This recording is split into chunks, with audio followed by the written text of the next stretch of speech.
And it felt like they never really completed any story that they set up in season 1. They had a lot of good ideas, but they never went anywhere with it, which kind of has become, for me, Discovery's ongoing issue. You're right, season 2, a lot of improvements. At this point, season 2 is my favorite season overall. They actually got some storytelling and a lot more characterization done on on people other than the core 3. And then season 3, and this is where the thing of why I'm a little bit worried about season 5. Season 3 and season 4 both feel kind of the same to me. They start off real strong. They give us an interesting idea, and then it kind of peters off 3/4 of the way through the season and isn't that interesting by the time we got to the end of either season 3 or 4. Like you were talking about with the burn. The burn was a really interesting concept, and it just didn't go anywhere. So that's what I got on those. No. And yeah. Colin Barrett does bring up a good point. He says, "Why do you think USS Discovery does not have carpets? Wet carpets smell awful." Actually, by Dyson. Right. Join is a Dyson. The whole ship itself is actually a giant Dyson. That's exactly. It's a future tech that they got. It's futuristic, 32nd century Dyson. There you go. And joining us, for those that didn't see, Big J. Welcome, Jefferson. Sorry I'm late. That's all right. We're glad to have you here, brother. So, Mickey, what's your take on the series? I was at the premiere for Discovery, so I didn't know anything. I didn't know anything. We didn't know who was going to be in it. We didn't know. We saw the first thing I saw were the Klingons, and I was like, "Where's Jar Jar Abrams? Where is he? You get him out of here! You're not welcome, sir." So that was my first. The Klingons were the very first thing I saw when it came to Discovery, and then as we were on the blue carpet, all of a sudden, people start walking up. That again, we don't know who's in it. This is before we even knew who was in it or anything like that. Fucking like Jason Isaacs comes along. I'm like, "Oh my God, you're in this!" and Lorca, everything Lorca. Michelle Yeoh. Yeah, I mean, she belongs to us now. So going into Discovery, again, I got to see the first 2 episodes at the premiere, and I thought it was fun and exciting and something new, and I liked the way that they approached it, and then I hated it. Then once I got home and started actually watching it, and it was coming out, it wasn't my favorite. It just wasn't my favorite. Number one, I can't abide a character, man, female, Andorian. I don't give who catches every break. It's not realistic. You can't mutiny and then go and then become a get back into Starfleet. You can't. There are certain things that can't happen realistically. And when she kept just catching every break, it made her unrelatable. And I need my Star Trek characters, we crave for them to be relatable. That's why we cosplay them. That's why we emanate. How many people became doctors because of DeForest Kelley? How many, engineers, etc. It was hard to relate to her, so it made the show hard to watch. So season 1 was a wash for me. It was yay Star Trek, but okay, fine. This is what we're gonna do. Second season, Pike, Spock and Pike, Spock and Pike. I'm stoked with that. That made me very happy. I remember meeting Anson Mount before he announced being Pike, and I was just like, yeah, okay, welcome to the Star Trek family. I hope you like weirdos. And he has just been doing an amazing job. I adore him as Pike. I think they could not have possibly cast that better than when they cast Ethan Peck as Spock. I think the casting of Ethan Peck as Spock is beyond spot on. And the fact that he took the time to go meet with the Nimoys and stuff like that means a lot to me as a fan, that he as an actor would take on the role that seriously. And you can tell he's a total nerd about it and he loves it. and it shows in the episodes. Honestly, I wrote down here in my notes, there was a season 4, season 3 and season 4. You're right. They meld together, besides the fact that we don't get good old fashioned TNG 25 episodes per, season 3 and 4.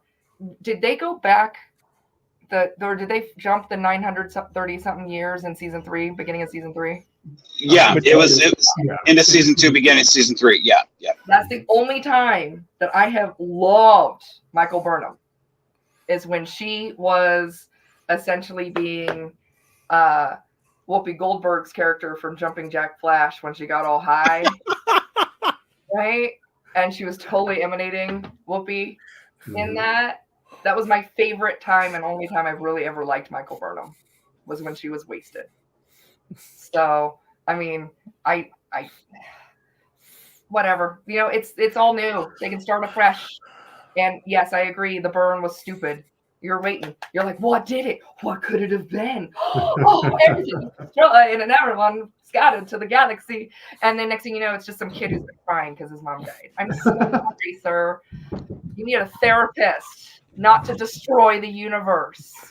I loved that episode though, when the people got to play, like when Doug Jones got to be human and they all kind of got to switcheroo the whole. Yeah, that was pretty cool. That was awesome. That was super fun for me. Great concept. But it was fun for them. So I liked. The whole burn though itself, yeah. Bullshit excuse. Really, it could have been anything else in the world. Use your imaginations. Like, oh God, you can literally make something up. And it doesn't have to be they did. Well, they did, and it was dumb. So again, 3 and 4 kind of meshed together. 4, I think I watched season 4 in on instant, and it was probably on in the background.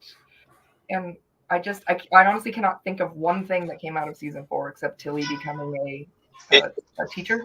Yeah, it was pretty forgettable. Like as soon as the episodes were over, it was like, all right. At least the other ones you can watch episodes or moments, but like season 4, it was like it was pretty for me at least. It was pretty forgettable. I don't recall it happening. Are we sure this isn't some sort of like that Mandela effect where it didn't actually happen? Yeah, like a Shazam movie. And the Fruit of the Loom, Cornucopia. Right, yeah. I'm sure there wasn't just season 3.2. But yeah, and then I don't watch trailers. So right. I do not enjoy watching trailers. I've been burned too many times, if you will, watching a trailer and it not being either addressed right away, or it's something so far off that we forget about it. Yeah. Or it's not even in the movie or TV show. So I just don't watch trailers. So I didn't even, the second I found out that this wasn't coming out on April 5th, First Contact Day, I was like, well, that's another ball dropped by people who don't know what they're doing in Star Trek world. They missed an opportunity there. Absolutely could have had a whole First Contact Day. We could have baked a salmon. Like, I mean, we know the references. Why don't they? So, but I did watch the last 2 episodes, and again, I took notes. No, on that note, we have a comment, and I think this agrees with a lot of what we've been talking about. Colin Barrett says, Discovery suffers from having great plot concepts that are really poorly executed. And that's, when we go back to season 1, the Klingon plot, great. I think we all are on board for that. Mirror Universe plot, we're all on board for that. Both of them, I think, could have been done better. Go back to the Red Angel. I think a lot of us were disappointed that it happened to just be Michael Burnham's mom. Something where we're like, really? That's fucking it? Like, that's the fuck is that? Again, something could have been cool, could have been better. We go to season 3, the burn, something that could have been so much better, and it, wasn't as cool as it could have been. We go to season 4, something could have been. We were on board, could have been better. So I completely agree with that. I think that's probably one of the most truthful and honest statements about Discovery, at least from my perspective. And forgive me, Trek fans who love Discovery beyond all else. Like, it's not degrading your guys' love for it. That's just, I agree with that statement. Are you still with us, Big J? Yep. I'm here. Just my Okay. camera is acting up today. I'm sorry. Oh no, hey, no worries, man. Okay, so what's your take on Discovery series as a whole up to this point, and then the trailer? So I think you guys are right on a lot of the points you make in regards to there were some good ideas that may not have been executed too well.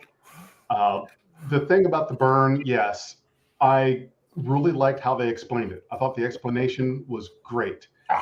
I just don't think that was what I was expecting. I don't know what I wanted it to be, but I don't think I wanted it to be that. So I'm kind of contrarian when it comes to that part of it. I think that there's been been a lot of pluses, a lot of good that they've done since season 1. I know that first season wasn't really going the way that was necessarily thought of or envisioned, and there was a lot of course correcting that happened. So I think they made the effort, which I think is the biggest thing, is you make the effort to improve it. And I don't watch trailers either. I watched the full season trailer when that came out a few weeks ago, but I don't watch the previews after every episode because I like to be surprised as to what happens after the fact. But I watched the first 2 episodes of season 5, and looking forward to talking about that because I was impressed. So that being said, all right, let's kind of delve into it. JD, what's your thoughts on it, man? What do you think about season 5, the episodes 1 and 2, man? Let's have that discussion. Let's go into it. So we're gonna just jump into both episodes. Yeah, let's go into both because to me they introduced them both and they kind of what's up, Mickey? What did you have? I see that tiny dog. She was looking at my dog. She's tiny dog. She's incredibly sweet and incredibly hateful all at the same time. It's great. Let's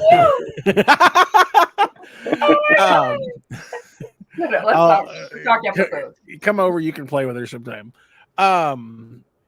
So I really liked the first episode. I really did. To me, this is potentially one of the best season premieres that they've had yet. Because they laid down a whole lot of really good story beats. They got a lot of character development done to catch us up. Saru has been my favorite character overall, and I actually really do love the idea of him and the Vulcan ambassador. I think that's really good, and they're doing it really well, and that was some really nice emotional stuff from a Vulcan. In that you could tell. Do you think it's evolution? Well, I actually can't remember. Does she have any Romulan in her at all? I don't recall at this point because it's now Navarre, so technically, yeah. I'd have to go back to season 4 to try and remember because I don't recall. I don't recall that one either. Well, I feel at this point, as like, I mean, if you look at just 100 years of where the Vulcans were from Enterprise to being kind of douchebaggery to how they were in TOS, Next Gen, whatnot, right. And that shift in change to, I could believe that in the 900 years they'd be a little bit more emotional because of how close they've grown with the Romulans, and I mean, just look at how the Romulans are being a little bit more logical. So I believe that a little bit more of their cultural differences have kind of rubbed off on them to be a little bit more similar. So I bought every bit of her little smile while still embracing the logic. And because I mean, this is a person that she's loved, grown closer to, and I felt the relationship was endearing. Now, I mean, if she had walked up to him and was like, "Hey, Stretch, how are we doing?" I'd have been like, "What the fuck is this?" Like, it's not what I'm expecting from a Vulcan. Come on now, but I loved it, she was a little Ponfari at first. Well, I mean, she was a little for Saru. Well, I mean, she's kind of hot for a 300-year-old Vulcan. It's okay. I'm like, It's what is she farting right now, yo? it's okay. Oh, what's up? Well, I mean, did you saw? Have you ever seen The Shape of Water? Doug Jones and the character he played in that. No. She understands what I'm making a reference to. I do.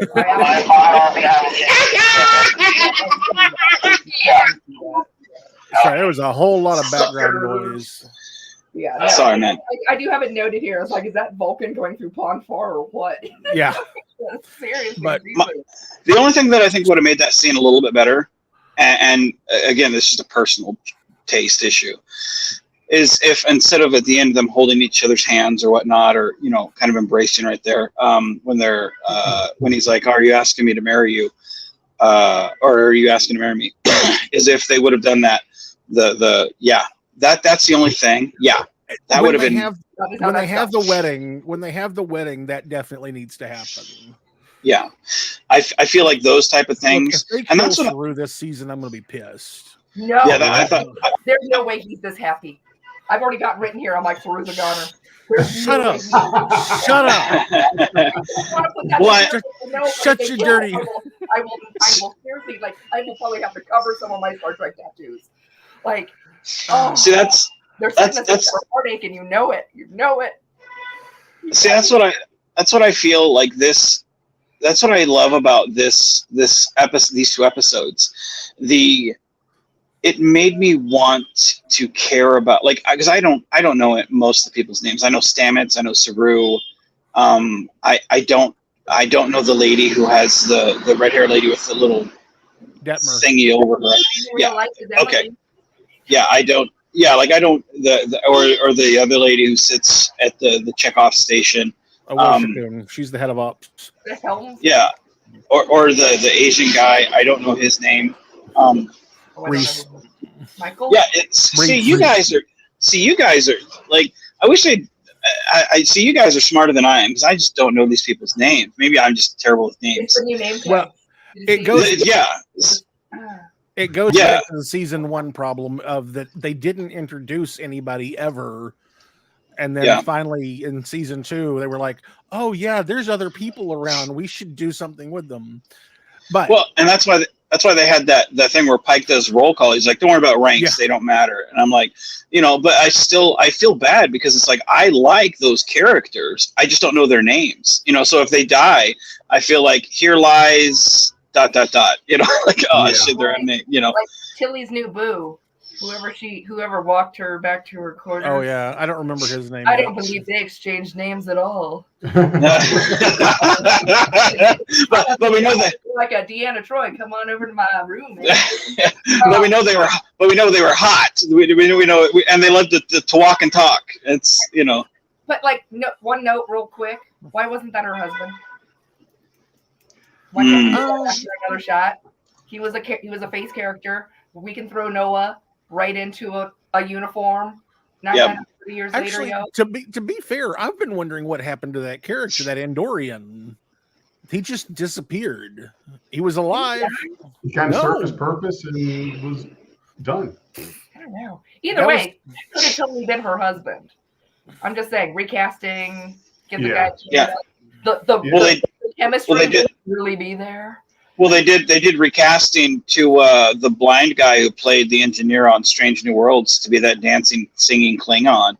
And so and Kenneth got cast too. Yeah. So it's like, we know it's capable. It struck me as odd that wasn't her. But as soon as they didn't know, as soon as like names were not exchanged, for our sake at least, I was like, she's gonna hit it, with it. So. But so the one thing that I enjoyed about this episode, like I feel like they gave enough of the characters a little bit of a chance to shine. We cared enough about the characters to go forward with what you can do in a 2-episode stretch. Obviously you can't spread all the wealth to all the characters in 2 episodes, but I hope this season that we get our time with the navigator and the helm ladies, and You say Reese is the Reese one is guy. security. Linus. he's- Oh, is he is he security? See, I didn't know what he did. I mean, I knew he was in yellow, He's just a like the other tactical guy. officer. Is he? Yeah. See, again, I don't know what anybody really does. It's like they never really. I don't know. But and that's the thing. Like I feel cheated because I feel like we've skimmed the surface of what some of these people do, and we haven't spent that time with them. And I hope we get that this season because I feel like we're really getting that with Saru, and I feel like that's what they've done right. I feel like I don't give a shit about Michael Burnham or Booker. Like I feel like why are you giving us Booker when we could talk about these other people? People who we've spent the rest of the seasons with. There are things about Michael that I like, but I do understand why people dislike the character. And it's unfortunate because I think they actually have worked over the 5 years, or 4 technically, to do something interesting with the character. But the problem is that they didn't develop her enough early on to make people interested in following her. And I think that's the big issue. Like when she gets sucked back in just at the last second, gets beamed back onto the bridge, and she just was riding the whole thing. You know what I mean? I literally would have been more realistic for me if she had, because they can materialize whatever they want, I guess, in this awesome future. Yeah. Right? And I really hope that Tilly's coffee was the temperature of molten lava because she was high. Oh, McDonald's coffee? I would have literally, if I were her, like, get back to the temperature, I would have replicated a barf bag and just be like, give me 1 sec. Now I'm good. Let's do this. Rally. You just went through, and no one would blame. You're not weaker. It doesn't show any kind of weakness if you literally just kind of turn really quick and just replicate a little bag. Just, we get it. That looked rough. You're good. You need a minute, like maybe a water. Well, I mean, she at least did be like, give me that chair. I got to sit down. But I would have liked a little bit more visceral reaction to what she literally just went through. And that would have been awesome if she had started crying there because that. Okay, I'm good. Let's do this and come get me a mint. Like very Kirksdale. Okay, come on. Let's work me. To be fair, this isn't the first time we've seen that stunt happen. It actually happened in Star Trek Prodigy during one. Yeah. Anytime that someone, like, if anyone really I didn't catch what he's saying, that we've seen it happen before where it's quick and all of a sudden all this right. so beamed at the last second. No, I'm talking about the being out in the warp bubble exposed like that. Oh, well, that's gotta be part of the comm badges. Well, no, that's what I'm saying is that they actually did the same thing. They had what's the main character's name on Prodigy? I'm forgetting his name right this second. The blue kid. Dal. They had him do Dal. He did a spacewalk at high warp between the Voyager, whatever Janeway's ship was, and their ship. I blew through that one too. The Dauntless. The Dauntless, yeah. So that I actually kind of appreciated that because it, in a way, it kind of harkened back to what they did on Prodigy with Dal. Okay, but she still could have had a reaction that to me would have been a little bit more realistic. To me, with her, my issue with her is realism, relatability. So when you messaged me earlier, was that the thing you were talking about? That because I wanted to hear. I've been anxious to hear about. Mickey messaged me earlier today about the first episode of Discovery, and my first thought was, "Oh shit!" 15 minutes in when I messaged you. You'd only got through half of it. You're already fired up, and I was thinking to myself, what could it have been? The beginning fired me up. Number one, I don't know. You guys probably do not watch the show The Bachelor. No. Mm-mm. Unfortunately, my bestie is way into it, so I sit there and watch it. The way they started off is they show a very tense, just moment between usually the person you hate the most that he's not going to pick, kind of thing. And they show it in the very beginning. right? Yeah. To get the attention, to grab that thing. It was so Bachelor. I was like, please don't do this. You can start the episode off like any other Star Trek episode. You don't have to give us what's going to happen in 4 hours and 4 hours. You didn't like that? Again, it's because I'm ruined by The Bachelor. Gotcha. Okay. Because they do that. They give you these little teasers and you start the episode and you're like, oh, why is he talking to her? And you're like, we're on a solo date with her. We hate her. And then they go into oh, wait, no, that doesn't happen till halfway through the episode. Right. That's Gotcha. very frustrating. Well, it's also what a lot of YouTubers do is that they'll take and find a clip from 20 minutes into their video and put it at the very beginning because it's the funniest thing or the most actiony thing that they do in their entire video. It feels like it's a grabber. Yeah. Yeah. They're gonna just.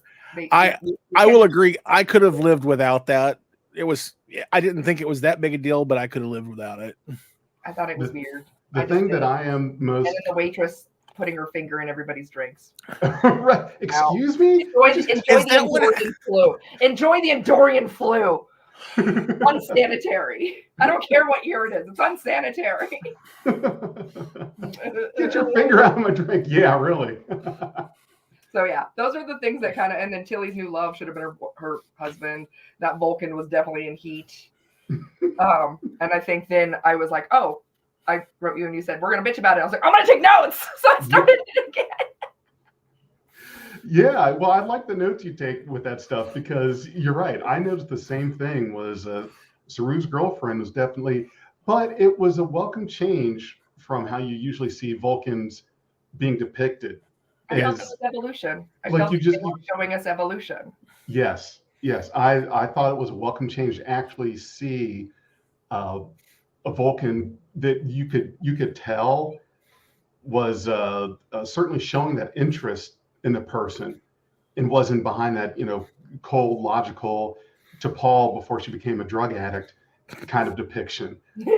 So yeah, if you get that reference, you get like 5 bonus points. Yeah. And what's it? Let's see. They have their own room of requirement. So that's awesome. Well, Harry Potter up in this beach. I was like, what? They got their own room of requirements. Yeah. There's some stuff that's going to be going down. What is the red, the thing that the red directive? Is that what it is? Yeah, red directive. Did we learn about that in I can't remember season 4? No, this is something new that they've brought up. Yeah, it's something they just threw out there where they know what it is, we don't. But I mean, it's supposed to be just like something super duper important where we're like, oh shit, that's important made up stuff, but we've never. Basically, it was their way of saying classified. Yeah. Like, what? Am I supposed to know what this is? And no. Then, and that's one of the things that I like about the 32nd century is like the shit they talk about. It sounds like stuff we would know, but it sounds slightly altered to where it's like, I don't know what you're talking about. Like when they talk about like the Orion, or no, the Tholian something, and then they name another race. Breen. So like whatever word comes after both those races, you're like, this sounds familiar enough and Trekkie enough to where I buy into this, and it sounds like a natural evolution to where we were almost 1,000 years ago. But I don't know what you're talking about, and I'm interested because I'm curious to see where you are. And just like the Ferengi, like that one Federation member of the Ferengi that was with us last year when we were talking about the burn. I'm curious to know like where are the races now. So when they talk about the red directive. It's like, what are we talking about here? You know what I mean? Because it sounds to me, it reminded me a lot of the Omega directive. It reminded me a lot of that, where it sounds very Trekkie, but it doesn't explain too much of anything. You know what I mean? Yeah. Yeah, that's the way I took it. Is it's something that is on the level of Omega directive, where nothing else matters but this mission. The Prime Directive is even on hold. They're like, no, Prime Directive. Like, yeah, we'll show you. Right. So William So William Wells asks, he wants to know where Fred the android come from. They kind of approach that. They talk about it where he's just one of those androids that was made from. If you go back to Star Trek Picard season 3, that soon he was making androids left and right and whatnot. So he's kind of a remnant from that time period. So if you go back to Picard season 3, all those androids, he's kind of left over from that little bit. So that's why it was just a nice nod that he looked like Data in skin tone and appearance, but he's one of those androids. I honestly. What's that now? I think Wardrobe was like, "Yo, you guys, we have so much Data hair and makeup. It's not whatnot. We just did Picard. We gotta save some money. We gotta save some money somewhere because we gotta transport Michael Burnham. You know. Well, you know, And honestly, Pike's hair alone. yeah. When Dollar Store Data first showed up, I was just like, no. That's Wish Data. That's what you did on Wish. Right. When you order data from wish.com. Right. But honestly, I got over it a couple of minutes later when they actually did tie his look and everything into what is obviously going to be Stamets' like subplot for this season about him, you know, trying to figure out what his legacy is supposed to be and that kind of thing, which I think is a really interesting concept for his character to be, you know, doing. So I got over it, and I was like, okay, I get it. Yeah. There was real quick. We had William Wells joined us, and I forgot to say hello to William. Welcome, Bill. Nice to see you, my favorite Cape burglar. And we have Quad BC in the house. It says hello, everyone, and welcome, Quad. Glad to have you here, brother. Go ahead, Big J. William had asked a question earlier I wanted to answer for you in regards to the progenitor looking like the female founder. The ancient looks like the founder, played by the same actress. Salome Jens played that progenitor in the episode of The Chase, who, you know, that actress played the female founder in DS9. So that's probably why they look familiar to you. Wait, are they doing the episode The Chase? Yeah. No, The Chase. The Chase is the one where they find the DNA fragments. And... Okay, I got it mistaken with the Gambit. You know. Oh no, that was was the Vulcan. The Vulcan getting everyone involved. Yeah. Like, that's why they don't have carpet. The Klingon who dumped out that whole thing of blood wine right on the carpet. Yeah, really. And has to go up there now, clean the carpet. But you know what really blew my mind? Last week, I was on a live stream with a channel called NerdTube. It was their highly logical podcast. We were talking about what we'd like to see from season 5 of Discovery. And I kid you not, you go back and look at the live stream. My idea was, I said, I hope they do something like The Chase, but make it bigger to where they can do more of around the galaxy kind of thing, because now they have the spore drive. And damn if that's exactly what's happening. I almost fell out of my chair. I said, I can't believe it. Nailed it. I nailed it. Yeah, and I'm proud of myself. You can't come up with an original idea, so. Well, to be fair, though, yeah, you know, I'm still happy.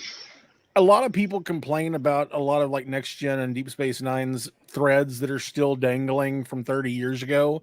Mm-hmm. Most of them I could care less, but it actually did kind of bug me that episode, The Chase, happened. Like, we learned this big universe-changing piece of information, and that was it. And next week, everybody went back to the same old thing, and nothing changed. It was like... I like it. I like a follow-up, like what Lower Decks has been doing with second contact and stuff like that. Yeah. The lesson we learned from the Packlids. Right. Obviously. Yeah. But yeah, so, I don't know. It's just, as soon as I saw all this happen, I was like, that's really familiar. This is all very familiar. Wait a minute. Yeah. It makes for some interesting storytelling. You can pick up those threads. And that's what I liked about... show of hands. Who's not watched episode 2 in this chat? Because depending on that, we may delve into some of that spoiler territory. Have you guys seen episode 2? I have. Yep. Yeah. Okay, so we're good. Okay, so like that's what I really appreciated about this was you got you got the data. You know, kind of nod to the soon android, something to carry on. You got the self-healing stem bolt. yeah, you got that. You had those little little in episode 2, the things that were guarding the planet were very reminiscent of in season 1 of Next Generation. I thought they were going to try and sell them weapons.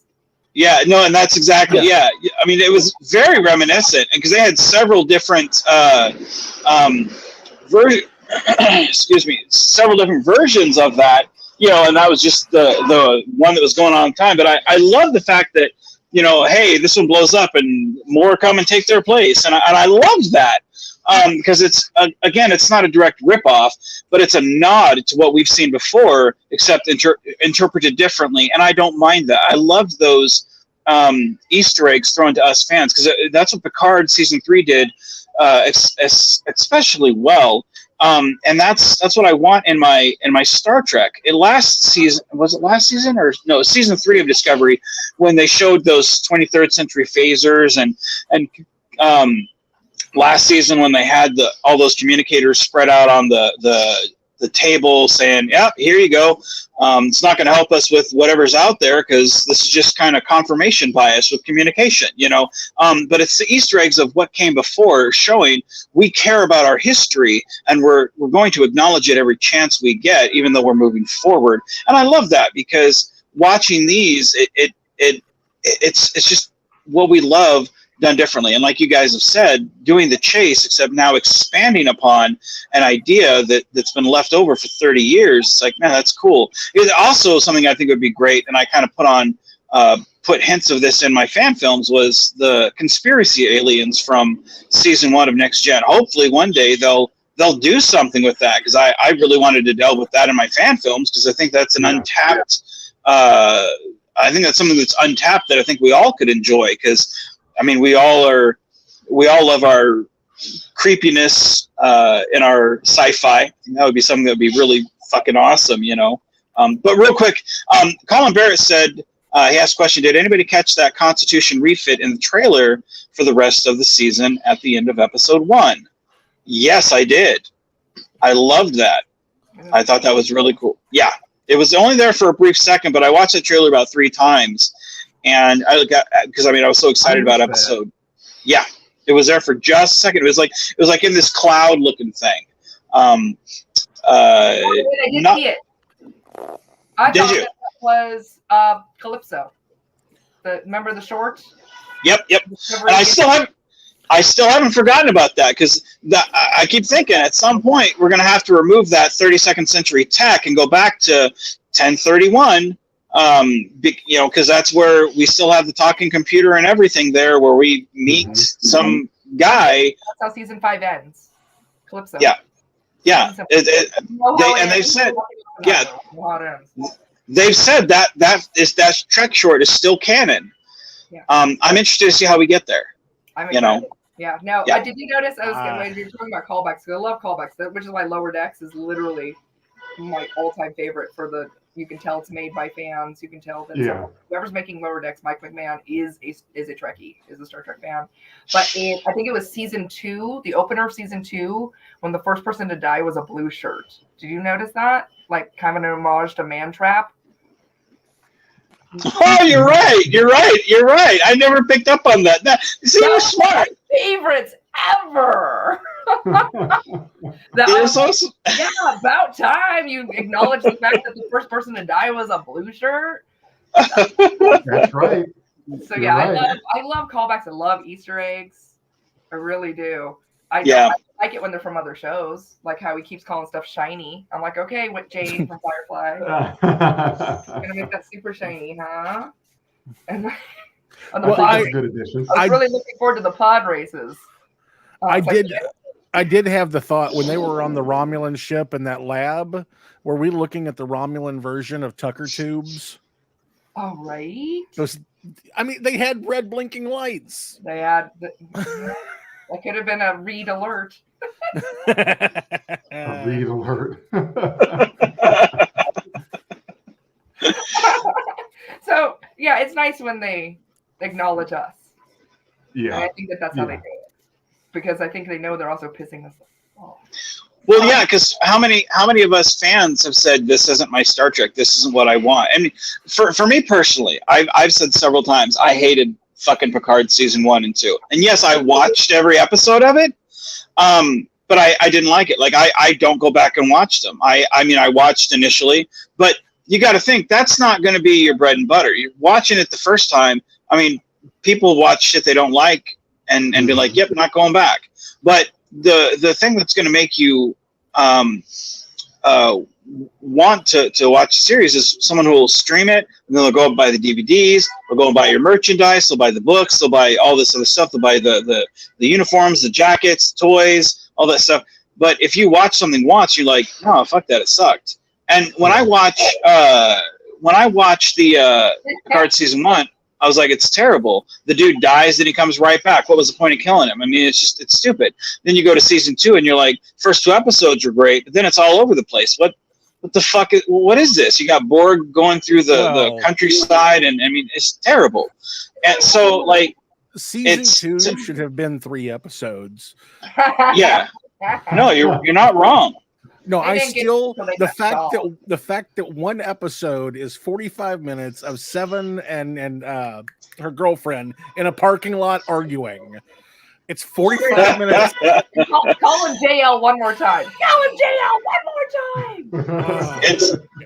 It's terrible. But so for me, like, I don't know how many times I've said this isn't what I wanted when I got excited for Star Trek Picard. I don't think a lot of people thought that they would be this depressed watching a Star Trek Picard show. I mean, it made me want to stop taking my heart medication. It's like, fuck, this is depressing. Man. You know, but you get to Star Trek, you get to season 3, and I'm like, that inspired me to write a film with my son about my fan film, like, and coming back, be like, I want to write now a very personal story like they did with season 3 of Picard. I mean, it inspired me. And that's what you want with your Star Trek. You want something that inspires you to do something. You want something that inspires you to do a podcast about Star Trek. You want something that inspires you to go make a fan film about Star Trek. You want something that inspires you to make toys about Star Trek. You want something that gets people in the day of social media to do something about fucking Star Trek. Not, oh, yeah, it's there. All right, what else is on? I'll go watch Frasier. Well, you know, this is where spin-offs. This is where I disagree with you just a little bit, because I really did like season 1 of Picard because it was actually interesting and original. Season 3 was great. I hate the ending, and I know everybody else they get pissed from. No, that was shit. They should not have brought back the D. That was them just sitting there jerking the fans off. Love the D. Hey, I will never tell nobody no to jerking me off. It's okay. I don't mind. It's fine. It's I'll never turn down the D. So Quad BC says, "Don't do it, bro. Keep taking your meds." Hey, you Quad BC. I joke. I say it in jest. You know me, man. I kid. And Roy Ivy says Discovery is a mess. It was. No, but I mean that's the thing. Like I think with this, hopefully, I think they're listening to the fans and trying to give them what they wanted, with their Star Trek. And I hope this season goes out on a high note, because I actually. Yeah, I want to care about these characters, and like if they give us one good season of Discovery, like on a whole, give us one good season like we had with season 2, where we had Pike, like from the crew, where I can look back and go, you know what, I now know as much as I could possibly know about the Helms lady, or the lady at the con, or the security guy, or the comms guy. Like I now know all these people, and I can go back and watch season 1, and I know everything I need to know about this guy because of season 5. And I care so much about, like, give me that, and give me that in spades. Like that's all I ask. It feels like they're gonna stick to the top 3. Yeah, and I don't want that. Saru, Michael, and Tilly. Yeah. You know what I mean? Well, we're going to get peppered in the Admiral, who, you know, I told, like, he wasn't all that impressed with what they're looking for. I'm like, tell me the Egyptian artifact. We got it at Habanatra. You know, maybe not. But because I think if they were to get us more into the other characters, which I would enjoy as well, because I do like those actors themselves. I miss Shazid Latif. I miss whatever his name. Shazid Latif, the actor that played Ash Tyler. Fandango. Yeah, I miss him so much. I'm so stoked we still have Jet Reno. I saw a little blip of her. She's my favorite. I love Jet. And that's who we need. She's so great, dude. She's my favorite. But they're gonna stick with Stamets. They're gonna stick with Colbert. They're gonna stick with Tilly and Burnham and Saru. I feel like that's kind of just the way it's gonna go. Because if they were to delve, there's no time. There is no time. Exactly. They're shoving so much into just these 2 episodes so far. Mm-hmm. And we've got a new Captain Shaw. You know, we've got like 1,000-year-old Captain Shaw, which I'm stoked for. They saw something that worked and they went with it. They're not stupid at But I had the same thought. I don't think we're gonna get what we want from those other characters because we're just gonna get disappointed in the end anyways when it ends. But why give us good character development from the other characters when you can have that 2-minute hug and embrace from Saru and Michael Burnham on the planet? Because ultimately that's what it. I agree that they're wasting too much time. I even have on here when so exes are a thing in the future. Awesome. Like awkward encounters with your ex. That's a thing. Cool. Good to know that's still around. I get the heart med thing. Well, that's why I say, like, I don't give a shit about that anymore. It's like, the way I see it is like, look, if you've jumped, like, let it go. Like, you had that. I mean, we've already had that story with that Klingon guy with Ash Tyler. Like, I mean, you had that with, Pike talking to her about it. And you've discussed your feelings and you cried in the hallway and then you walked on and you talked to him. I don't care. And I like Book. I do. Like, give him a career in Starfleet or have him do the family thing. And I mean, dude, stop talking. I don't want to hear about who stopped writing who. And I mean, at this point, I don't even care about the cat. Like, look, just stay. I don't. And the most popular character on that show. The cat makes appearances. I brought you some litter. Why do you bring a cat when you're a fan? I wonder what a 32nd century pooper scooper would look like. That would be. Give us.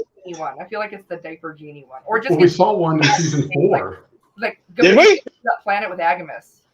Species C10 was using it on our galaxy. I imagine it's like one of those robots that are around, just buzzing around. Those. It's got like one of the pooper scoopers just following the cat. The cat's running. See, we need orders and just. If they can give us an episode with that robot chasing the cat, trying to get it, just so it doesn't shit all over the ship, that's an episode I want. If they can do that, Discovery season 5 is. It's a dot unit, and that's a short right there. Make a short about the dot unit that has to follow around the fucking cat. Yeah. Give me a short trek with that, and I fucking love anything they put up with now, and I will never complain again. Did you see the Tribble? Yeah. No, no. There's a Tribble. No, was it in Starfleet? Yeah, it was just chilling in the hallway, just walking across the hallway like nothing. It was in Starfleet. Oh, that's fucking cool. No. Yeah. Dude, that's what we need. We want that member on the bridge. A Tribble has to take command and fucks up the Klingons. That Tribble. The Tribble cleans up after the cat. Yeah. Oh man.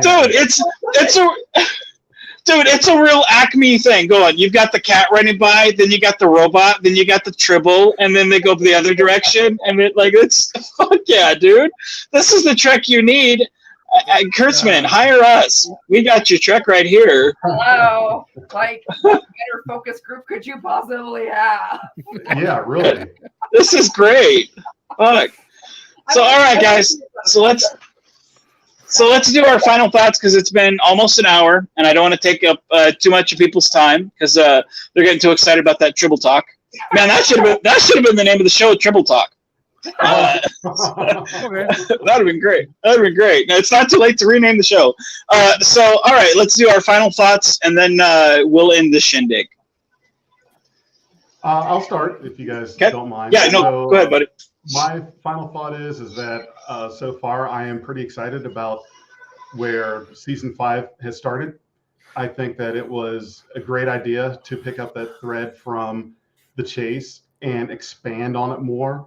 I think that was a great idea to have been a full season kind of thing, and we're getting that now. So me personally, I'm glad that that's where they decided to go with it. I'm excited for the season, and I've got my hopes up. All right, JD, what about you, brother? Yeah, definitely. They've started off great. I am interested to see where they go with the big story. I'm a little hesitant about this thing that they're trying to set up with our bad guys, Mole and Locke, I think, or Lack, and Locke. that she's supposed to be related to Book, and it feels too loaded. So I'm a little worried about that particular story bit. But as far as the main story, I'm excited to see where that goes. Right on, man. Right on. Colin Barrett says very excited for the rest of the season. However, we've been here before. Let's hope the momentum continues in episode 3. Right on, man. I agree. And Mickey, what are your thoughts? Oh boy, it's a small universe, ain't it? Ex-boyfriends, childhood people. I mean, everyone's gonna pass, but really doesn't have to be. This has nothing to do with anything. Can we just have a villain? That doesn't have to have some sort of like, oh, I can't kill her now because I helped raise her and whatever. I'm over it. We'll see. Like I said, exactly just like them. I'm a little 50-50 on it. I'm excited because it's Star Trek. I love anything Star Trek, clearly. I'm quite the Trekkie. I also own a small business where I handcraft geek-themed items and sell them at Star Trek convention in Las Vegas. Just so you know. So, any new stuff coming out is always fun for me to explore, and the cosplay universe and that kind of stuff. But we'll see. We'll see how it goes. Again, I'm already not relating to her. She's already catching the breaks. She's already getting, her boyfriend back, and her best friend's right there. Mm-hmm. And, I'm sure that this new Captain Shaw guy, I think honestly, it literally says probably one of the best decisions she's literally ever made in her entire Star Trek career is to ask him to be her first officer. Literally could not possibly made a better decision. I think that he keep her in check. I think that his realism, despite his total willingness to blow away an entire village and break the Prime Directive. But again, what does he know about the Prime Directive? This is a wartime Federation officer who became part of the Federation after the burn, So I get where he's coming from with the Prime Directive's a little iffy in this day and age, but I think that's the best decision she could have made. I think that, I know you don't want to hear this, but I do think they're setting up Saru for we're going to get a heartbreak. We cannot beat that. Say it's not so. They won't allow it. They won't Shut your allow face. it. I mean, they're talking weddings, all this stuff. I hope it's a Betazoid wedding. I'm all for it. Like, let's end this thing with the happy ending that everybody wants. More character development from those. Maybe we get some spin-offs from them, etc., like we did with Strange New Worlds. But like Jet Reno deserves her own show, that kind of stuff. But I hope they don't turn this into Starfleet Academy 3000 something or whatever. That's my biggest hope, is that when they do the Starfleet Academy show, it's not a spinoff from Discovery. You haven't heard, have you? Huh? You haven't heard. No. Is it? Don't spoil it for her. Don't just let the good times flow for her. Don't spoil. Just let it come. I look. Doing what I love. Hey, that light at the end of the tunnel is a good thing. Like I said, I hope we end with awesome character development, storylines. We find the how all human life and alien life and life itself has begun, and it brings us all together, and we all walk happily naked down the aisle to Saru and Vulcan's Betazoid wedding. That's how I hope it ends. What I hope for. I think they're gonna break our heart in a million pieces. Because what better way, than to keep people, than to go don't give them the hope, give them the. Why would you do that to us? Oh, we loved him so much, but it's Star Trek, so we'll come back. I think for me personally, I think Discovery is at the heart what Discovery is.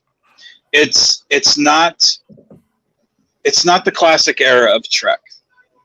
It's not going to be what we all expect from Trek. It's going to be true to what it is, which is Discovery. I feel that Michael Burnham's going to sacrifice herself because the entire time she's been nothing but a martyr, to which I will be happy, not for the reason why the writers would believe.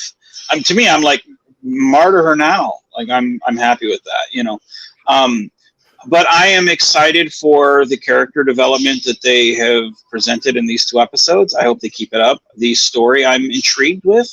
The nods to the past I am excited about because it's continuing threads that I really wasn't too excited about, but I am intrigued with now because it's been enough time and distance in my own personal life from those episodes to where I can appreciate that story. And it doesn't seem like, it's 1 episode and now it doesn't matter. Some seasons later, it's now, hey, we're telling stories differently and we can appreciate that thread on a completely different level. Because storytelling is completely different. Just like how DS9 told stories differently than Next Gen did, and they could tell stories on a different level. So I can appreciate the story that they are telling, and I hope we do get to meet the characters on a level that we haven't in the past, and we get to delve more with them. I am excited, but I'm cautious in that excitement. I've been here before. With season 1, with season 2 especially, season 3, but then disappointment, and season 4 blew up in my face. I'm tired of those birthday candles that just won't blow out. And sadly, this is the last hurrah. I hope they go out, not for my sake, but for theirs, because I feel that these actors and the people behind the camera have put a lot into the show, a lot of their life into it. And I mean no disrespect to those people who put their heart and soul into it. I'm not one of those people that bash it just for the sake of bashing, or, oh, JJ sucks or Alex Kurtzman sucks. Like, I don't think that. I think every Star Trek has a place, and to those people that enjoy it, hey, you guys can. For me, I enjoy some things about it, some things I don't, and even the Treks that I don't enjoy, like Prodigy or Voyager, hey, to those that love it, you're entitled to your opinion. And, I just don't agree with that. I hope this is going to turn me on the things that I have not liked in the past and that I can rewatch with a different set of eyes. So I'm cautiously optimistic. I hope we continue on that trend. So, and I hope that it gives us something to talk about on these shows, because I've enjoyed spending an hour with my friends and meeting a new friend, to which I hope you will join us again, because I have enjoyed your insight. Dude, I think this time next week on Thursday is a good time if you guys are willing to do it. I am. Yeah. So, yeah. JD, Mickey, if you're wanting to come back. Yeah, no, I'm good on Thursdays because I drive out to LA from Vegas every Friday. Good. Well, then I guess everybody who's watching, if you guys are willing to join us Thursdays at 8 p.m. Central, we'll be doing the roundtable discussion of Trek shows, and whenever Treks come on, we'll be doing these shows instead of the highly illogical podcasts that we do for NerdTube. So we'll be doing these when Treks come on, and then highly illogical when they're off. So we'll just rotate those and keep Thursday nights consistent for you guys, and just have a good time. So with that being said, to my fellow hosts, thank you for joining me. We'll see you next week. And for those in the chat, be genuine, be safe, and keep on geeking on, guys.